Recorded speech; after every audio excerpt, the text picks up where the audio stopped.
Welcome to America's Commercial Real Estate Show, your source for market intel, forecasts, and strategies. Hello, I'm Michael Bull. Thank you for being with us. This segment is brought to you by CommercialAgentSuccess.com. Check it out if you want the ultimate and training for commercial agents. Companies all over the world download these cloud access video training and do it. Have them in their sales meetings. They love them. If you want to learn more, visit CommercialAgentSuccess.com. Well, I'm excited about the show today. Single tenant net lease investment properties are a very popular property type around the U.S. and around the world, especially when markets are a little more volatile, right? When there's a little bit of a dip in the economy, we've really seen the single tenant net lease property kind of really stay popular, right? And so, but there's still a lot of curiosity today. Here we are at the end of January, beginning of February of 2023. Obviously, in the last 6 or 7 months, we've had severe increases in the interest rates. But what's happened to cap rates in the single tenant net lease investment world? Where are we on lenders? Do lenders still like single tenant net lease properties? What kind of terms are they doing there? And what should we expect moving forward? Well, please welcome my guest. It's Nancy Miller. Nancy is president of the Single Tenant Net Lease Investment Group at Bull Realty. Nancy, thanks for joining us. Thank you, Michael. Good to be here. And I like to start with the elephant in the room, right? that everybody's like, what pricing discoveries these days. So what are you seeing for the difference in cap rates on properties that are closing today, now that we're in 2023, compared to, say, a year ago when interest rates were really, 400 basis points, seems like lower. Right. We're decidedly seeing a difference. Last year at this time, cap rates might have been depending on the property, between 5 and 6%, depending on the tenant. And this year we might see something starting to go closing at 5.5% to 6.5%. So you have a range, but clearly it's gone up. Yeah. For sure. Yeah. So can you give us some specific examples of some tenant properties that maybe sold a year ago, and if that same property, same tenant sold today, what the cap rate difference might be? Absolutely. One example would be these new Family Dollar, Dollar Tree combo stores. They were trading in the high 4s, low 5s. Now we're seeing them trade in the high 5s to mid 6s. So there's been a dramatic increase in cap rate, I think. There are so many out there, and also investor tolerance to interest rates is playing into that as well. Yeah. What about financing on these, Nancy? So what loan might have been able to secure in January of 2022 and then now in 2023? Well, one thing, I have a client that was almost on the doorstep of the lender last year because he needed to close within 4 days to protect his 3.5% interest rate on it was a Family Dollar. If I were to close on that same property right now, if I'm lucky, it'll be somewhere between 5.5% and 6% in interest rate, and it will also depend on the loan to value. Right now, I might, to get an interest rate that I want, have to do a 60% loan to value or put 40% down. Last year at this time, it would have easily been a 70% LTV or loan to value. So it's really shifted a lot. That's interesting. So in that example, I may have gotten a 70% loan at 3.5% January last year, and now I might have to do 60% at 6%. Oh, yeah. Yeah. Oh, yeah. Well, that's interesting. And then you mentioned some of these cap rates are actually still a little lower than 6 in some cases. So are some buyers actually doing financing with negative leverage, meaning their cap rate on their property is lower than their finance rate? It's possible that will happen. Most buyers will sit back and not want to do that unless it's a property that will have a lot of near-term rent increases that will get them out of negative leverage. But what I'm seeing more buyers do is putting more cash down, so at least they have some level of cash flow from the get-go. Yeah.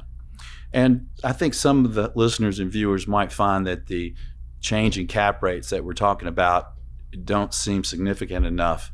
If interest rates are, 300 basis points higher on the loan, they might think, what do you say to people say, well, shouldn't the cap rate be 300 basis points higher Why are single tenant net lease investment properties not immune, but why are they so stable in a down market? Well, that's an interesting question, and the investors in them want that long-term stability, and they want the ease of ownership. So they're going to, for the near term, they're going to tolerate a little bit lower cap rate for the long term of having a property that they don't have to worry about. And some of them are, doing very well with that. And in recent years, when people have sold properties, the market is so unusual that they have bought something at a fairly low cap rate and turn around and they're able to sell it at a fairly low cap rate and collect the rent all along the way as well. Yeah, interesting. So for properties on the market right now as we speak, what's the inventory like compared to a year ago? Interesting question as well. I did some preparation for the show, Michael, and in doing that, we've noticed that there are far fewer transactions that have been sold year over year. And right now, supply and demand is very, very interesting. Our supply side of available properties is probably down 15% or more year over year. People are holding on to their properties, some of them, and some of them are just concerned and watching interest rates and watching what's going to happen. So it's a whole source of things, but the supply is definitely down. Yeah, and is that maybe helping these cap rates not move up as much because there's less supply? Sure. I mean, supply and demand, that will help sustain a lower cap rate as well. And the main surplus that we're seeing, or the main supply, I should say, is in your dollar stores, your Starbucks, some of your QSRs who are still expanding. So there is a lot of that out there, but it's all pretty pricey. Yeah. And let's talk about some of the trends. You talked about some of these tenants expanding. What are some of the trends you see in these tenants around the country? Well, I did do a little research, and I'll share a couple things. We're seeing that decidedly cap rates and interest rates are really a factor here. And we're also seeing that some places in the net lease space are staying stagnant because the retail shopping experience in malls and so forth and standalone retail is increasing post COVID. People are wanting to get out, so we're seeing a whole shift from internet to people walking on into the stores, and we're going to continue to see that as well. Some of the large retailers are also closing some of their stores, their big stores, and they're also opening smaller pop-up or standalone stores that are smaller, so that their overhead and so forth is lower. And we're also seeing that there are a ton of QSR brands, quick service restaurant brands, that are combining brands, such you've probably seen KFC and Taco Bell together. You're going to see Focus Brands bringing 2 or 3 of their brands together under one roof as well. So we'll see some more of that. And the QSR number of QSRs out there, I read something the other day, we're at a 25-year low in the number of QSRs out in the market. So there are some that are dark now, but it used to be a labor shortage problem during COVID, and that's lifting as well. So there's just kind of a broad landscape of things that are happening. Yeah, and most of you listeners may know Nancy Miller, but she's been doing the single tenant net lease investment sales for, let's just call it 20 years. That's long enough, right? That's long enough. Leave it 20 years. That's right. And you do a survey each year. You just put out a survey, and when you surveyed investors who own a lot of single tenant net lease properties, what did they tell you on their sentiment about interest rates moving forward? They are optimistic and say that they will gradually this year level out towards the end of the year, and those guys have a pretty good crystal ball. Yeah. So we'll. Yeah. What about on your question about how they're sourcing and finding single tenant net lease investment properties? What was their favorite source? We did give them a range of different things from LoopNet, CoStar, and so forth, but they all to a person so far where preliminarily said their best finding of properties was through a broker. Yeah. Well, that's good for us brokers. And I may add why, if I may. Yeah. The broker sees things that are on and off the market. A lot of brokers know when someone's that they've talked to may be selling something. They also know where some of the developers are going to be and so forth. So a good broker, knows where to go to look under the rocks to find good things where you won't always see that in your listing services and so forth. Yeah. And the devil's in the details, right? So I think a good experienced broker and a specialty can help you in a lot of ways, not just finding the property. That's right. Well, before I let you go, what would be some tips you would give potential sellers of properties in the current market? I would tell a seller to research with their broker very well and come out with a price that they think is defendable, if you will, in this market. Don't give it away and don't overprice it if you're serious about it. You have to work with a good broker who knows how to put that property on the market properly, get it exposed. They have to know how to handle inquiries and know how to flush out tire kickers versus real buyers and those kinds of things. And also be able to direct the seller into not making a decision that might hurt them, that we know that they could give away the store when they don't have to, just because it's a little bit, the market's tough right now. But sellers should just listen to their broker. All right, let's go to the other way. What are some tips for single tenant net lease investment buyers today? Buyers should just be out there, make offers, see what the market will do. We don't know. Somebody will say to me, I want to make this offer. What do you think? And I said, I would tell them in the past, I don't know. And now today I'll say, let's try it and see. So I think that they have to also be ready and prepared, because we have a lot of cash buyers out there that a buyer who's going to finance, they have to make sure they have enough money to put down. They have to make sure that they're seeking the right size of property in terms of purchase price, because if I can only put 20% down on a property, I know I won't get financed. So I also suggest that people who are financing go and meet with or talk with lenders up front and be ready to go, so that when they do the financing, they can also compress the due diligence period, because a seller today doesn't want a 45-day or a 60-day due diligence period. A seller wants to get the property out and sold fairly quickly, and the buyer can do that if they do their homework up front. Yeah, good tips. I was interviewed on a show recently, and the guy asked me, so Michael, you've been doing this for 35 years. You've closed $7 billion in transactions. Throughout your career, what's the biggest mistake that you've seen investors make? And and I thought that through. I thought, wow, that is an interesting question. And when I thought it through, being in the business so long, commercial real estate is usually a long-term hold. It's a long-term investment, right? So I think the biggest mistake I've seen is people miss out on acquisition opportunities because of the price du jour, because of the current interest rate, or they thought, oh, I'm paying a little bit too much, so I'm not going to do it. And then you turn around in 5, 10, 15 years and wow, that little difference didn't make a difference, and you miss out on an opportunity.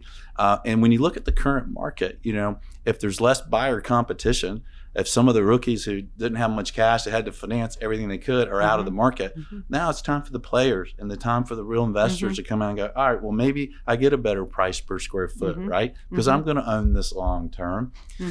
Nancy, what would be your final thought on the single tenant net lease market for our listeners in 2023? I would say I echo what you just said about look at the long-term horizon. Also look at the tax opportunities that you have between being able to do a 1031 and depreciation as well, but you can defer taxes, you can depreciate. And if you have a property that you've owned for a long time and you're almost done with your depreciation schedule, now may be the time to consider selling it so you can start a new depreciation schedule going forward. And I don't know if the current administration is going to do anything with 1031 like we heard a couple years ago. So I would just say don't sit there forever if you think you're going to do a 1031. do it sooner versus later. Yeah, that's a good point. We had somebody ask us yesterday, is this a good time to sell? And, I'm like, well, the answer to that is really involving you, right? Mm-hmm. And how long's the lease term? Mm-hmm. When's your loan mature? What do you need to diversify? Are you trying to build net worth? Are you trying to build cash flow? Are you trying to create some safety in your portfolio? So I think just looking at the interest rates and think, oh, they're too high. Well, look, they're more at historic levels. If you look back through history, it's like, I remember a lot of times in my career, like, oh, I could get a 7% interest rate loan. Oh my gosh, that's fantastic. Well, you bring up something that I'll share. I bought from a company by the name of Bull Realty about 20 years ago, a multi-tenant apartment building in Midtown Atlanta. And I paid $400,000 odd for it. I decided I was tired of that, and I continued to move into net lease properties myself. I got my partner to agree. We sold it for well over $1 million. So my annual cash flow, as an example on that, when all was said and done, might have been $20,000 a year. And we took our proceeds, which we basically owned it for cash. You know what I bought? I bought a Family Dollar General. And you know what cap rate I paid? What? I paid a 4.9% cap rate. Was that a lot? Was that a low cap rate? Yes. Why did I pay it? I have now my net after paying debt service on my loan, my net went from $20,000 personally to $50,000. And I don't have to answer any calls for toilets, for leaks, for anything. So I'm I'm very happy. I replaced my plunger for a lazy boy. So that's an example of what this does for you. I love that. And I think the single tenant net lease investment world is so open for diversification, right? You can do medical, you can do restaurant, Absolutely. You can do auto related, you can diversify geographically.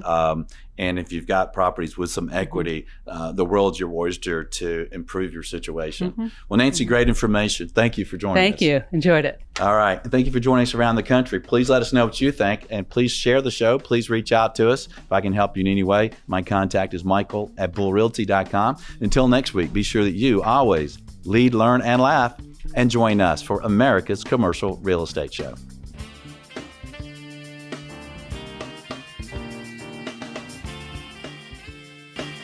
Appreciate the show? Consider referring business or doing business with our sponsors. Bull Realty is a commercial real estate sales, leasing, and advisory firm doing business throughout the Southeast, headquartered in Atlanta. Visit bullrealty.com for more information. Commercial Agent Success Strategies provides video training for commercial agents. This training gets 5-star reviews from even the most experienced brokers. Learn more at commercialagentsuccess.com. You're invited to connect with us on your favorite social media. You can find us on LinkedIn, Facebook, and Twitter. Don't miss a show of special interest to you. Be sure and subscribe to the show on YouTube and Apple Podcasts. And at the show website, creshow.com, you can subscribe for a weekly email announcing the show topic and guest. While you're there, you also find more videos and podcasts. Thank you for watching or listening to America's Commercial Real Estate Show.